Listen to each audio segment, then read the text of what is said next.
tell me if this sounds familiar. It's December, you're broke, the malls are war zones, and you're starting to realize that holiday magic is just a fancy term for being stressed out of your goddamn mind. You've got tangled lights that haven't worked since 2015, gifts you definitely planned to buy but never did, and a tree that looks like you found it in the Walmart parking lot. And yet, here you are telling yourself, this year, it'll be different. Newsflash, it's not.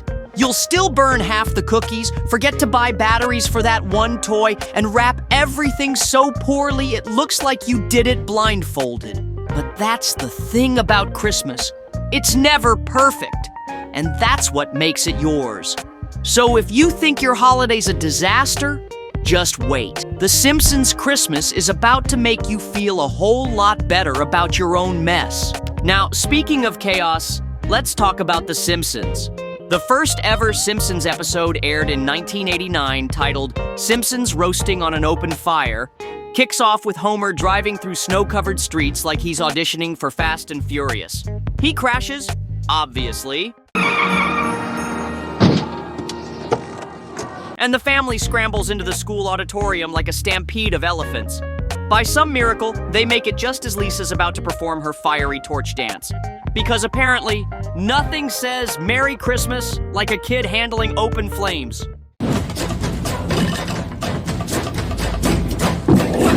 Meanwhile, Bart's got one job, sing Jingle Bells. But of course, he can't help himself and turns it into a Batman-themed parody. Jingle bells, Batman smells, Robin lays an egg. Principal Skinner, who is absolutely done with his life, drags Bart off stage mid-performance. Focus wheel, the Joker got a If you've ever been to a school pageant, you know exactly how it goes. There's always that one kid who's treating it like their big break on Broadway, belting out lines like they're auditioning for America's Got Talent. Then there's the class clown, completely ignoring the script to make the audience laugh, while the teacher looks like they're seconds away from quitting. And the parents, they're either fake clapping like it's the Oscars or secretly checking their watches, praying this thing ends before the parking lot turns into a war zone. Let's not kid ourselves. Half the time we're all zoning out, wondering why these things drag on for so long. The Christmas letter. That magical holiday tradition where families pretend their year was straight out of a Hallmark movie. Marge is in full everything's great mode, writing about Homer's hard work and the kids' accomplishments. Maggie is walking by herself. Lisa got straight A's. And Bart, well, we love Bart. While in reality, Homer's waging war against a mess of Christmas lights. We bought a new little cat, Snowball too, so I guess life goes on. Meanwhile, the kids are up to their usual drama. Lisa's got her Christmas list ready, and let's just say it's not realistic. But I really want a pony, and I've been really, really good this year. Bart, on the other hand, skips straight to chaos and announces he wants a tattoo, and somehow that doesn't even feel surprising. Dear, maybe Bart is a little more realistic. A tattoo? A what? If you've ever written a Christmas letter, you'll probably agree with me. They're less about spreading joy and more about humble bragging your way through the holidays. We finally remodeled the kitchen this summer. Meanwhile, in reality, half of us are just proud of keeping the house clean and not yelling too much. It's all about selling that perfect holiday image, even if that's far from the truth. And kids' Christmas lists? Don't even get me started on those. They're either writing absurd requests like a pet dragon or a rocket ship, or listing things so specific you need a decoder to understand it. NVIDIA GeForce RTX 4090 Ti, and you're just sitting there like, do you think I'm Santa or Jensen Huang? Then there's Homer's sad attempt at decorating the house. He's out there, giving it his best shot. Good one, Dad. But it's just not happening. Half the lights are dead, the rest are flickering. And it looks more like he's setting up for a haunted house than Christmas. Flanders, as usual, shows up at just the right moment. Plugs in his lights, and boom! His house turns into Disneyland. We've all got that one neighbor, don't we? The one who overachieves with synchronized lights, inflatable Santas, and a full nativity scene while the rest of us are just happy our wreath hasn't blown off the door. Christmas is hard. Between trying to make everything perfect, managing kids' wild expectations, and that one smug neighbor who's clearly got too much time on their hands, it's enough to push anyone over the edge. But we soldier on because it's Christmas. And even when it's chaotic, it's still worth it. Anyways, back in Springfield, Bart decides that the ultimate Christmas gift for Marge isn't a macaroni cart or a homemade ornament. It's a tattoo, a permanent one, on his arm. Oh, Bart, that's so sweet. It's the best present a mother could get, and it makes you look so dangerous. I mean, it's bold, I'll give him that. But who's letting a 10-year-old waltz into a tattoo parlor and just get inked? Well, the artist doesn't even hesitate. How old are you? 21, sir. Get in a chair. Marge finds him mid-tattoo, and boom, the whole thing goes off the rails. She yanks him out of the chair so fast, the poor artist doesn't even get to finish. But, Mom, I thought you'd like it. Now Bart's stuck with moth on his arm, which is either the worst tribute or the start of his goth phase. And here's the part that blows it all wide open. Tattoo removal. Turns out it's expensive. Like, goodbye Christmas savings expensive. It is rather expensive, and we must insist on a cash payment up front. Marge ends up spending every last penny of their holiday jar to fix Bart's mistake. And what's her plan for the rest of Christmas? Lean on Homer's Christmas bonus. Thank God for Homer's Christmas bonus. If this doesn't scream holiday parenting, I don't know what does. Kids are walking, talking disasters who somehow manage to create problems you didn't even know were possible. Like when they think it's a great idea to climb the tree like it's a jungle gym, and now your living room looks like a scene from Jumanji. And parents? We just silently accept our fate. Because no matter how hard you try, your Christmas budget will always get derailed by something ridiculous. Remember the savings jar Marge had? Every family has some version of this, whether it's a hidden jar, a savings account, or the money you were pretending not to spend on takeout. And somehow, no matter how careful you are, it always ends up getting wiped out at the worst possible moment. Vet bills, broken appliances, or in this case, a tattoo removal. Back at Springfield's nuclear plant, Homer finds more bad news knocking at his door. However, for you semi-skilled workers, there will be no Christmas bonuses. Right there is just what Homer had to hear. Sitting there in silent terror, he knows there's no bonus coming, but he's not about to admit that yet. My Christmas bonus. How silly of me. This'll be the best Christmas. Staying calm on the outside while quietly panicking on the inside, isn't that every dad ever? It's a perfect snapshot of holiday stress, smiling through the chaos, hoping no one notices that you're hanging by a thread. Honestly, if this doesn't sum up the holidays, I don't know what does. I want to do the Christmas shopping this year. Sure, okay. Homer taking charge of Christmas shopping? Oh boy, you already know this isn't going to end well.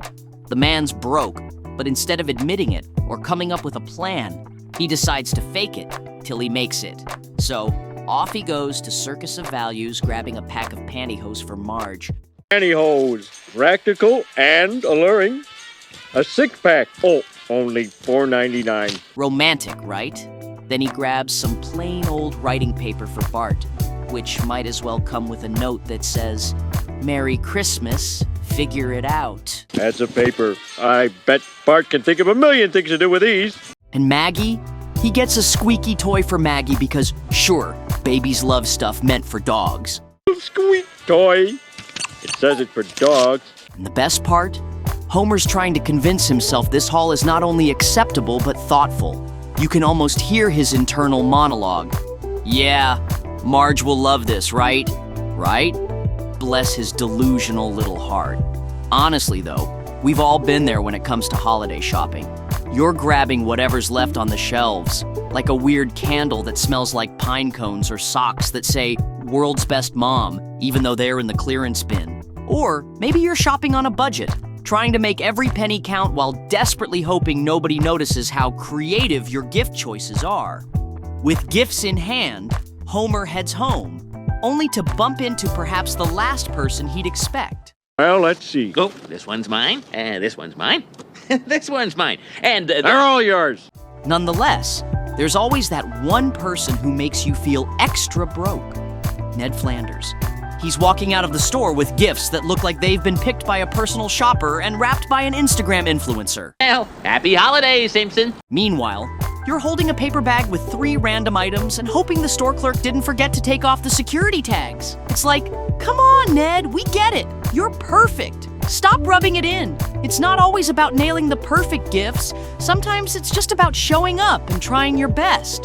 Speaking of doing your best, Homer's at his worst sitting at Moe's, looking like life just kicked him in the teeth. The guy's broke, stressed, and has no idea how he's gonna pull off Christmas. What's the matter, Homer? Somebody leave a lump of coal in your stocking? You've been sitting there sucking on a beer all day long. That's when Barney decides to join the party, swaggering in like Santa Claus just got back from happy hour. He's decked out in the full red suit, beard and all, bragging about his mall Santa job like he just landed a spot on Shark Tank. Got me a part-time job working as a Santa down at the mall. Wow.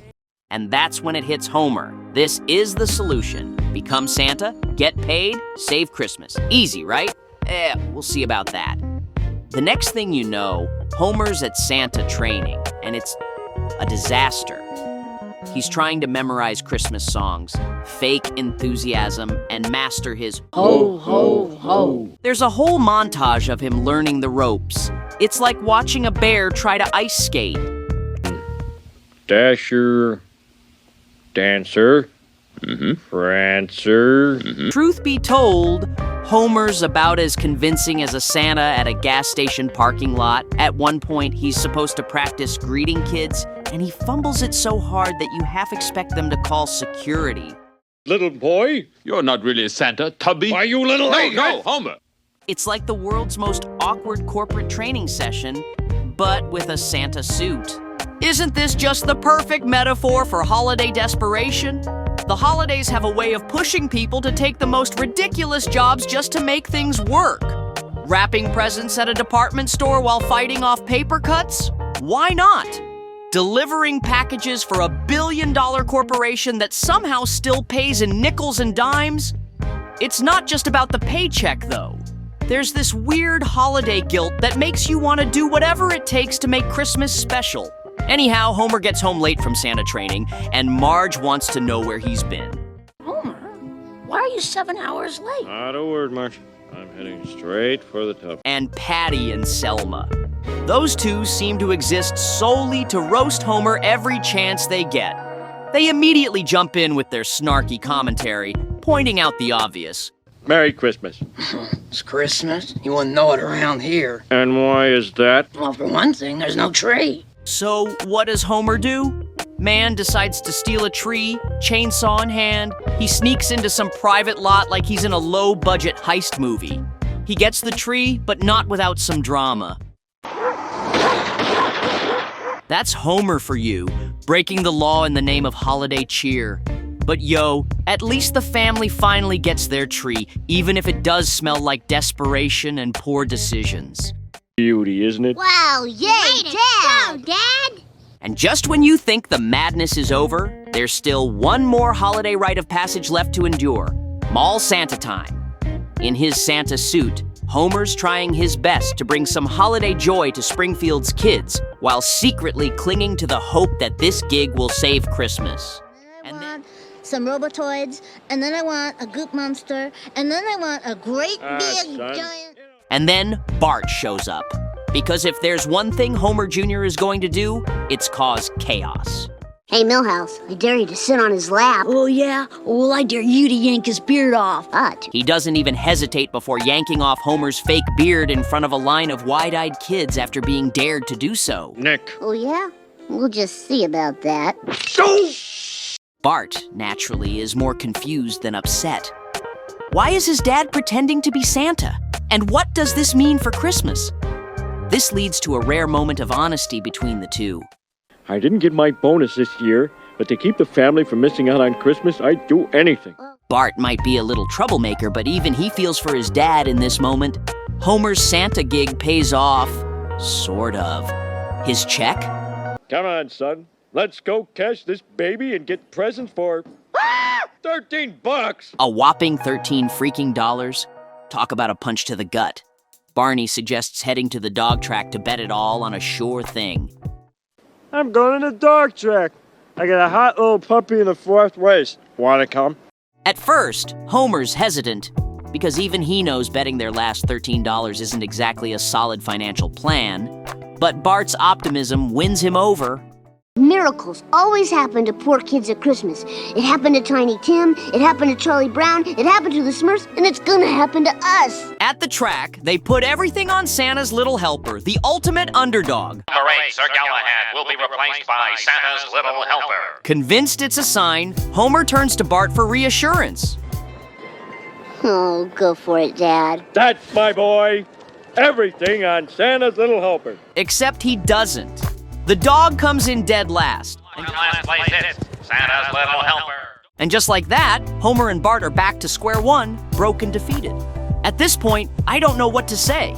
As they're leaving, they see Santa's little helper being kicked to the curb by his owner. The poor dog jumps straight into Homer's arms. No, get away from me. And in that moment, they don't see a loser. They see a little bit of hope. They take him home, and the rest of the family falls in love instantly. This is the best gift of all, Homer. It is? Yes.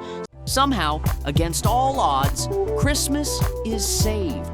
The holidays aren't about having the fanciest gifts or the best decorations. They're about finding joy in the little things.